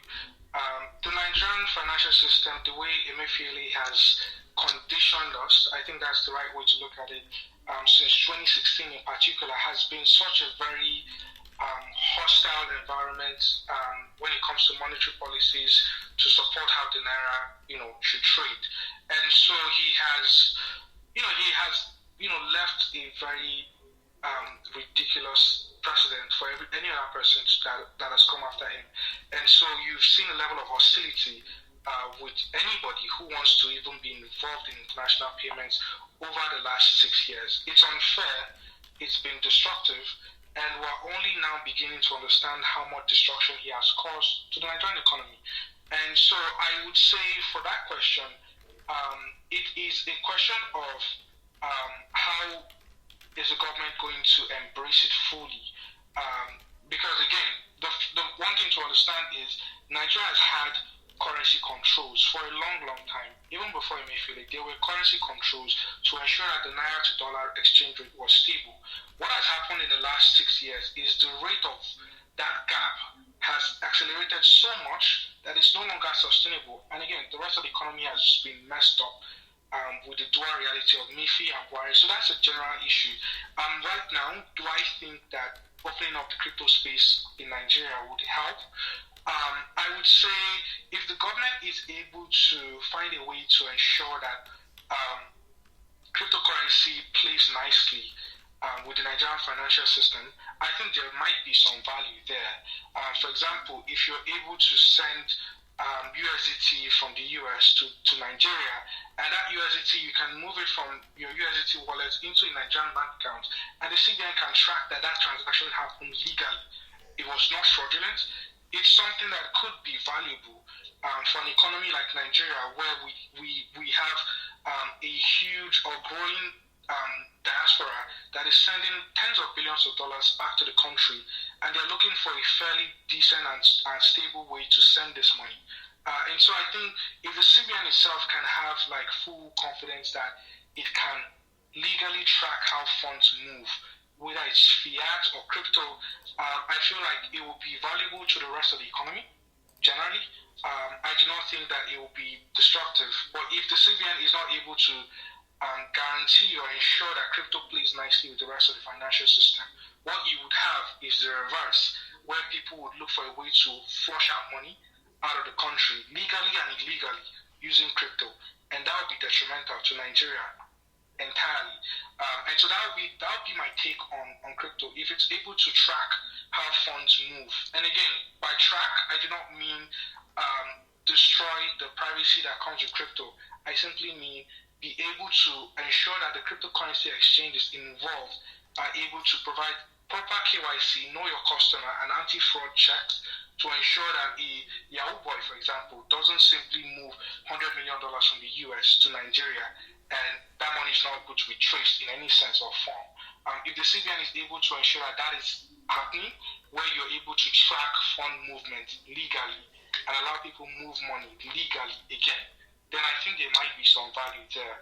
I just got word from somebody I was about to meet. I think I have about 20 minutes left before I jump off. Super, 20 minutes, great. So let me just front load all the guys there. No worries. I am Danielle. Danielle, you've got the floor. Please go ahead. More than I see you, Danielle. Go ahead. Yes, sir. I think he's left. Daniel has left. I just wanted to touch on the privacy issue quickly, if I could jump on this because of what Abubakar has raised, right? So this is the narrative that most people who want crypto adoption in Nigeria push, where they say the government should KYC them or give them ability to have themselves KYC so that they can move on. But the sad reality is most of the people who really understand how to use the technology choose to do so in a non-KYC fashion. Those are the real people that have huge volumes. So therefore they go for other technology tools that ensure that privacy attribute or advantage. What are your takes on people who choose to not want to use KYC because that is really what the technology is about? Are you against people who are pushing for non-KYC use of the technology, or people must KYC themselves so that the government can track the phone? Yeah, Carlos, sorry. One minute, sorry. I wanted to talk on I wanted to add up that SEC banned Binance this year. In fact, SEC, not them to use ban. SEC advised Nigerian customers to avoid the world's most popular crypto exchange. Now, we also need to understand that, you see, I'm not, a lot of times I won't fall through the crossfires. People think I'm a CBN contractor, and the reason is because I tend to look at things from the fair side. Now, the CBN is not just critical about crypto. The central banks are very critical about. My HSBC account, I got a message last month that if I did any crypto transaction, the account will be closed. I have accounts in other jurisdictions that with popular banks that these are countries that they have very suspected. So there's this enmity between banks and crypto space. But I know where Carlos coming from. But you see, the trick is that the P2P market, for example, has become systemic important, and because it's not under the jurisdiction of Nigeria, it's very difficult for the CBN right now to interfere. We need a security exchange approval first, and they said that they don't have anything close to that yet. Also, I want to spoke about utility. We have utility case in the crypto space. We have banks like the Central Bank of Saudi Arabia is working with XRP network in terms of this kind of SWIFT transaction because it's faster than SWIFT. So we have crypto assets that do those things. And there was a time UP and MoneyGram also, because I covered that story, I think 2020, 2021, they had an application with XRP, but it didn't really because of the ban. Going forward, I think what is needed here is a cohesive financial system where if you know you can't really bring in these guys like what the British or you align, you make policies that will attract liquidity to the system. So what am I saying? Rather than banning crypto, I feel like there should have been a case of okay, if you want to deal with the banks, you must have certain deposits, you must meet certain metrics. Because someone like Binance, for example, they were willing to go, they were willing to register. That's what they did in France. That's what they're trying to do in UK. That's what they did in Japan. So back to the question is that I think we need to look inwards that it's not just these guys who want to ban. I don't even with the fact that yes, no, it's not. It's not that they just want to ban. These are things prevailing. The United States is the only country in the world that can afford to ignore the crypto market directly because they are the reserve currency. Many countries don't have that luxury. So I wanted to add that protection. Okay. Yeah, but that's a good option. Go ahead, Abubakar. Sorry. Go ahead. No, I want to get Modena because Modena is going to... Abubakar, do you want to take Modena or you want to take a look at this before I let you go? I didn't add Modena to ask this question. It's going to be your call since I've been here for about, I think, 15 minutes now. Yeah, I quickly forgot what the first question was. The first question was about privacy. Yeah. Yes, privacy. I would say, crypto basically gives freedom, financial freedom to people. And, there's been good actors that have leveraged that freedom that, cryptocurrency brings. And there's been a lot of bad actors who have misused it and created bigger problems for everybody involved. And again, Nigeria is a country that has a cybercrime problem with so many young boys who cause trouble for us financially abroad and locally. And so we have to look at our market from that context to say if we do support a pro-privacy environment for cryptocurrency in Nigeria, would the scams and fraud that we have been so unfairly labeled that we are one of the worst enablers in the world, would those activities continue? Would they continue en masse? Or would they slow down? Would they stop? If we cannot fully answer that question, then we have a problem, a real problem that we have to address. But generally, there are a lot of people who use crypto because of its privacy tools, and that is valuable for everybody who are trying to escape, like what Emefiele was trying to do in 2020 and 2021, where he was actively blocking people's accounts because they supported the NSAS protests. In that kind of scenario, crypto is useful, and it has real advantages. But yeah, I would say it's up to first what the individual involved in the cryptocurrency activity wants to do. If it's not fraudulent, then it's up to you. It's your choice. If you can actively or properly log that transaction so that people know that this transaction, like when people, the financial system knows that this transaction is not fraudulent, regardless of whether or not you put your identity there.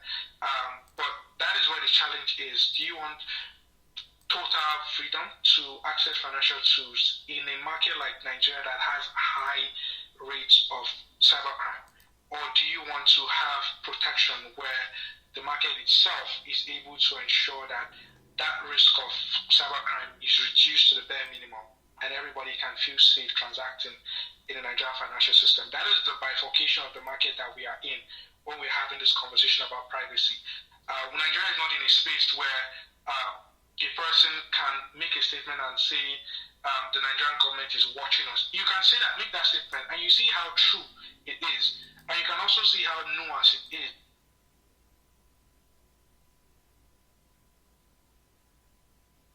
I think Carlo accidentally muted everyone. Not me.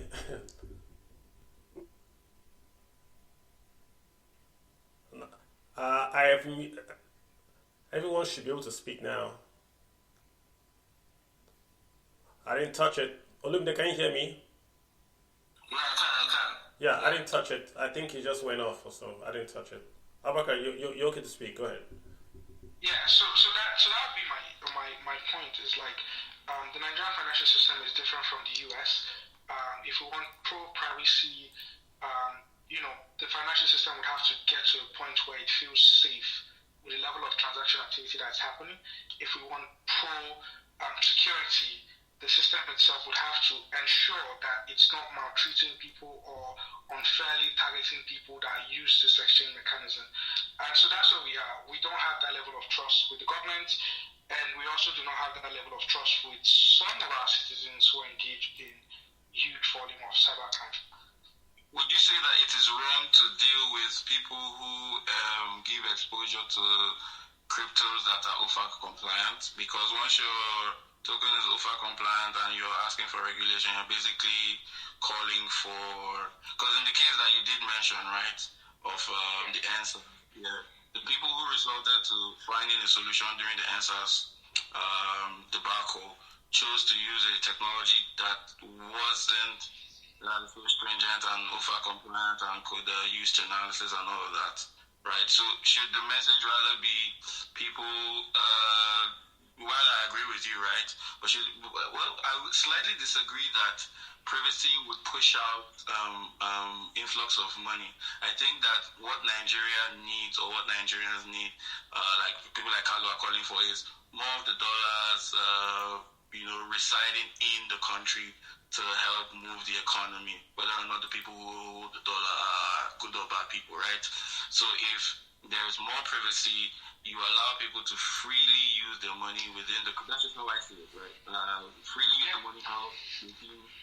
So could you just speak on this point, OFAC compliant tools and the ability for people to choose to use privacy tools, even though you touched on that? Yeah, it's probably the same thing in the sense that they were overly compliant because of the realities of the Nigerian market. They had no choice. Like, you wanted to make sure that you were able to operate in a market again with 200 million people. You expect that you be able to serve that market, and so you're trying to find a way to remain, comfortable with the regulators and not have issues with them, and so that is completely fine. If you're able to do that without any problems, then go ahead as a business and do so. The challenge has always been, when it comes to the exchange rate, it's multiple problems. You have to look at it from the balance of payment perspective for Nigeria, the balance of trade as perspective for Nigeria at the same time. All of those issues that have to do with whether or not we have enough dollar reserves, which stems from the fact that we don't export enough to be able to have enough dollars in our bank account as a federation to be able to fight or maintain a decent, or should I say, stable exchange rate. And that is something that the government itself has to ensure. It is not something that cryptocurrency alone can assist. It is not something that people simply moving money in and out of the country itself would be able to be able to address. If the economy is buoyant, if we're shipping as much oil as we should, if we're trading as much exports as we should, so it's fairly good on this. If you look at historical data all the way before 2016, you would see where the trouble started from, how the dip happened, and you would see that it coincides too with the collapse of the naira during that same period. So it's not simply a problem with the monetary policy of how people move money in and out of the country. It's also a problem with how the government itself is marshalling the tools for exports and also supporting an industry or industries that can put people to work, help people earn decent income, and also provide productive industries for exports. So we do not have all of those things working efficiently right now. And so that affects the whole economy, including our exchange rates. But I would say, whichever companies they are, if they're able to maintain compliance and also able to serve their customers fairly or properly, that would be a win-win for everybody. But unfortunately, like we all know, the legal system and the justice system in Nigeria is not working optimally. The economy isn't performing optimally. The trading system for export isn't working optimally. The logistics system for moving goods and services within Nigeria is not also performing properly. So we have all of these deficiencies. And the only thing we can do as a government is fixate on how to ensure that we have a stable economy, a stable naira, without actually providing the resources to make sure that happens. And that has been our dilemma for the last 6 years. And if we don't fix those fundamentals, I don't see how we'll realistically adjust to a pro-crypto environment that serves everybody effectively. Strong point. Modern, let me get you to come in. Thanks for holding on and being patient. Go ahead, sir. Thank you very much. The discussion have moved away from my first point, but I hope I don't drag us back. Well, the trading space for forex, and I must say that on different occasions, I have from my house in Nigeria called out some scams in America and Canada, and the companies have crashed. I didn't have to go look at anybody's balance sheet or do any research. Just from my house, I've called out a lot of companies. When people show you who they are, believe them. That's all I'm going to say for that, because it is not whether I've done any big investigation or not. It is just that I will just see the truth and I will just say it out. Sometime last month, someone told me he wanted to invest in a company. I told him this company is going down, and 2 weeks later the company went down. Currently, the CTFC is suing them, so I hope the CTFC will recover the money of retail investors and traders like myself and give back to them, but I don't see that happening anyway. Then now to the discussion on what Mr. Carlo just raised, which I for the first time I would disagree with Mr. Carlo. We want integration of crypto in the banks. I'm not an expert on economics, so in case let me make that clear first so that nobody will come for my neck. First of all, based on my little experience with my little money in the bank cannot even do transactions. Our technology for our banking system, I believe, is borrowed from the West. You transfer somebody 5,000, the person will receive 4,800. You don't know where it today. Nobody can understand where that 200 go. Maybe they will say it is CBN policy, and we are going to speak English and nobody understands, and that just dies down from there. And then also we have multiple rates. I cannot go to the bank to receive to collect dollar. I remember I wanted to account in a particular bank, I won't mention the bank, to call Aboki. Let me use that. That's what the bank said. I don't know why you should do that. That the Aboki will bring the dollar for me. That they're in the inside. Anyway, it is really ridiculous. Foreigners are here, so let me know the market of the country. But when I went to collect when I wanted to collect my dollar, the bank wanted to change the money for me. They told me that they are going to give me in a rate that I did not bring. Like, the bank basically wanted to cheat me in broad daylight. So if the bank can do that with our own currency, is it with Bitcoin that they will not do that? The bank will just wake up one morning and tell you that the exchange rate is 82,000, but in your phone you're saying 32,000. Before you know, now you have lost 64,000. So these are one of the issues that I will not agree for the bank to go into crypto, because they cannot even measure normal currency, dollar to a naira account. And secondly, the technology, the blockchain technology, I don't think people in the bank understand. My father has a degree in banking and finance. It's taking me time to explain what is blockchain to him. So is it the average banker with certificate in English that will get that? cannot understand blockchain technology. A banker that studied fishery that is working over the counter, how do you want to explain how a transaction will work? Even interpret that data. These are real life situations that even it's not even government, it's just the technical. I managed to study law in university. Two people sued each other to the court because of a crypto transaction. The judge said they should print the documents. It's something that we are going to check gadgets, do some forensic investigation, and let us see the blockchain.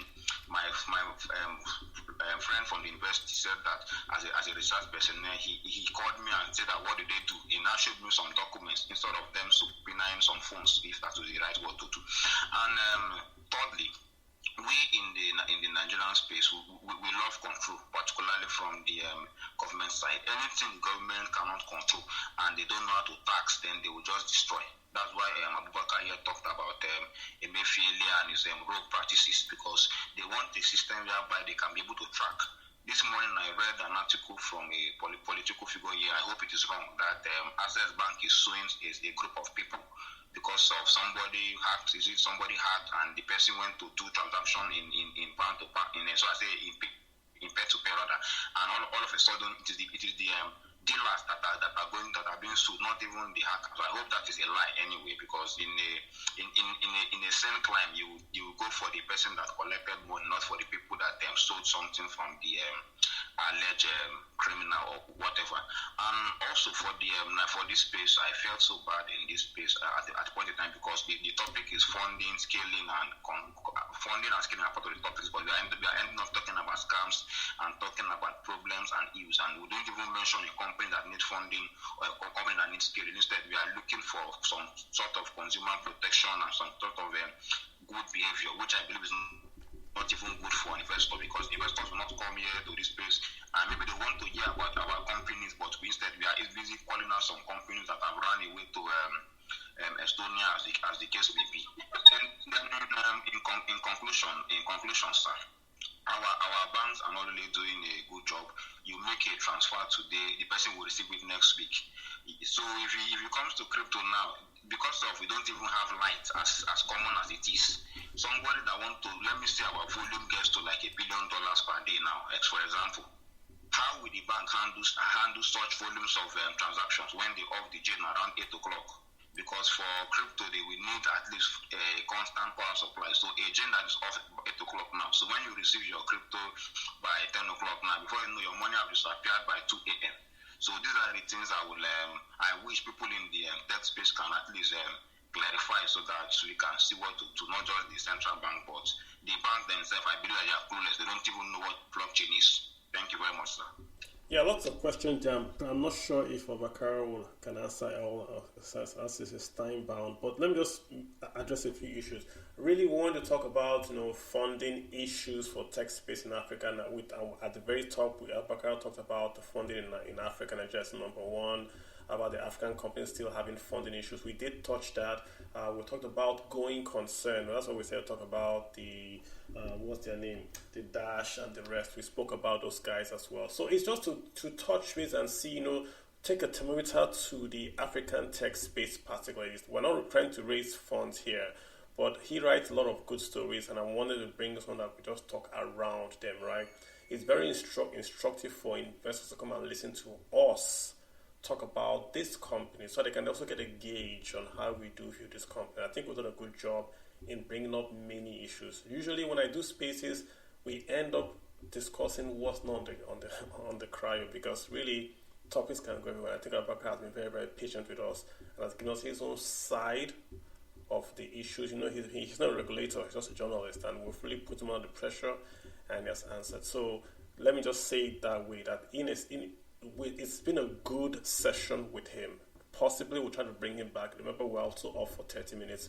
So he's been here technically 2 hours or more with us. Abubakar, let me just have you on mute and probably just go ahead and give your closing remarks. And then if possible, we can leave the space open for a while so folks can talk. Otherwise, let me just have you do your closing remarks if you don't mind. All right, thank you so much, Kalu. Thank you once again, everybody, for having me on this space. It's been a fantastic conversation, and to be honest, it's been mind-blowing. hearing people talk different perspectives about the industry that I cover so intensely, and hearing the perspectives too. And so it makes me, it helps me gather feedback for what next I'm going to write about and how I'm going to write those stories. And I would also take advantage of that to say, I hope that more people would read tech stories published by TechAbout actively, and stories published by me and my colleagues at various publications, at TechCrunch, at WeTracker, at TechNext. Please follow the stories. And I also have a Substack that I haven't published much, but it's there, and I'm hoping to publish more actively over the coming weeks. So please follow and subscribe if you can, so that you can continue to have more updates. Can you put the link? So sorry to really interrupt you, but if you can, put the link up in the nest to your Substack, it'd be lovely. I don't know how to put the link, but the link is on my bio on Twitter. Like literally when you open my bio on Twitter, you'd see the link. I don't know how to put the link on the Twitter space, but it's on my bio. But yeah, and so I'm really excited about the conversation that we've had today. It's always very interesting because most of the time that when we talk about tech, we have a lot of people talk about it. We talk about the investment side, we talk about the product side, we talk about the talent issues, the corporate governance, but then you have the customer support issues and the customer enlightenment and educational aspect of it. And there are a bunch of generally there are a lot of issues that people face. Some of these issues, they do not get adequate responses to them from the companies or from the regulators. And I tend to see this a lot, like when people, like a company will tweet something, or a Central Bank of Nigeria will tweet something, and right under that tweet, you see hundreds of messages from everyday people who are asking the central bank to look into what Zenith Bank has done wrong to them, what one other company has done wrong to them, what other banks have done wrong to them. And to some extent, the banks do respond in those messages or those Twitter posts. And so, yeah, I understand where everybody's coming from when they talk about the tech companies and how they've been burned by, not necessarily bad investment, but should I say fraudulent and, bad practices by the companies that they have done business with or traded with or worked with. And so those issues are fairly standard and fairly understood. But yeah, again, I would say thank you again, Kalu, for hosting the space. And I hope that more people, again, would read this. Thank you so much for putting it in the Substack. I hope that more people would, read the stories as we publish them, engage with us. If you have questions, again, if you have tips, if you notice anything about any company that you feel is shady, please do reach out to us, myself, other journalists. Send us a DM, tell us what you have, give us a tip, because that is really how journalism works. Once we have that information, we begin to act on it as quickly as possible, and that would help to provide the rest of the reporting that you see when you read about a company that has gone bust or a company that has done evil to their customers. We need your information to be able to do so. We need your tips to be able to do so. And please feel free to reach out to me, to Carlos, to anybody who covers the industry, to be able to share this information anonymously and also properly too. But yeah, thank you so much, and do subscribe to the Substack. Thank you, Abubakar. And last question for you. Is TechAbout, are they local? Is it a Nigerian company? Or I've also wanted to ask that question. Was it TechAbout? Are they guys local? Yes, TechAbout is local. TechAbout is based in Lagos State.